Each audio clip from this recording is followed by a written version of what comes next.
Hello and welcome to ESPN Cricinfo Dailies. I'm Ronak Kapoor with the top cricket news this Wednesday. First up, New Zealand consign India to a ODI series whitewash. England announced their test squad for next month's tour of Sri Lanka, and the ICC confirms that TV umpires will call front foot no balls in the upcoming Women's T20 World Cup. Starting off with the result of the third and final ODI of the series between New Zealand and India, and half-centuries from openers Henry Nicholls and Martin Guptill, as well as Colin de Grandhomme, saw New Zealand cruise to victory by 5 wickets at Mount Maunganui and register a 3-0 clean sweep in the series. After winning the toss and putting the visitors into bat, New Zealand struck early with the wickets of Mayank Agarwal and Virat Kohli inside the first power play. And in spite of KL Rahul's fourth ODI century and contributions from Shreyas Iyer and Manish Pandey through the middle overs, the Kiwi bowlers ensured a strong finish to keep India to 296 for 7, Hamish Bennett the pick of the bowlers with 4 wickets. In response, India struggled to pick up early wickets for the third time this series, New Zealand's openers registering a 106-run opening stand to set the hosts up for the chase. Jasprit Bumrah going wicketless for the third successive game this series. New Zealand's 3-0 series win in the ODIs follows India's 5-0 win in the T20Is. The two teams now gear up for the final leg of the tour, with the first of the two test series commencing February 21 at Wellington.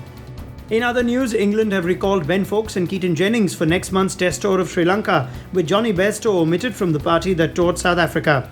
Moeen Ali remains unavailable for test selection, while James Anderson has been left at home to continue his rehabilitation from a rib injury ahead of the English summer. Also missing from the 16-man touring party were the injured Jofra Archer and Rory Burns, but England have included Mark Wood and Stuart Broad, despite some expectations that the latter could be rested. Jack Leach is fit to assume the mantle of senior spinner, having left the South Africa tour early due to sickness, and he will be joined by Dom Bess and Matt Parkinson in conditions where slow bowling is likely to be the key. England are scheduled to tour Sri Lanka for a 2-match test series that commences with the first test on March 19 at Galle, followed by the second on March 27 at the SSC in Colombo. And finally, the International Cricket Council, now satisfied with recent successful trials, has decided to take the big step of leaving the adjudication of the front foot no balls solely to the third umpire for the upcoming Women's T20 World Cup starting February 21 in Australia. This will be the first global tournament where the on-field umpires will not monitor the front foot no balls. Having discontinued early trials in 2016, the ICC opted to reintroduce the system of allowing the third umpire to exclusively call the front foot no balls for the first time during the T20I series between India and the West Indies in late 2019, followed by the limited over series between the West Indies and Ireland in the Caribbean in January 2020.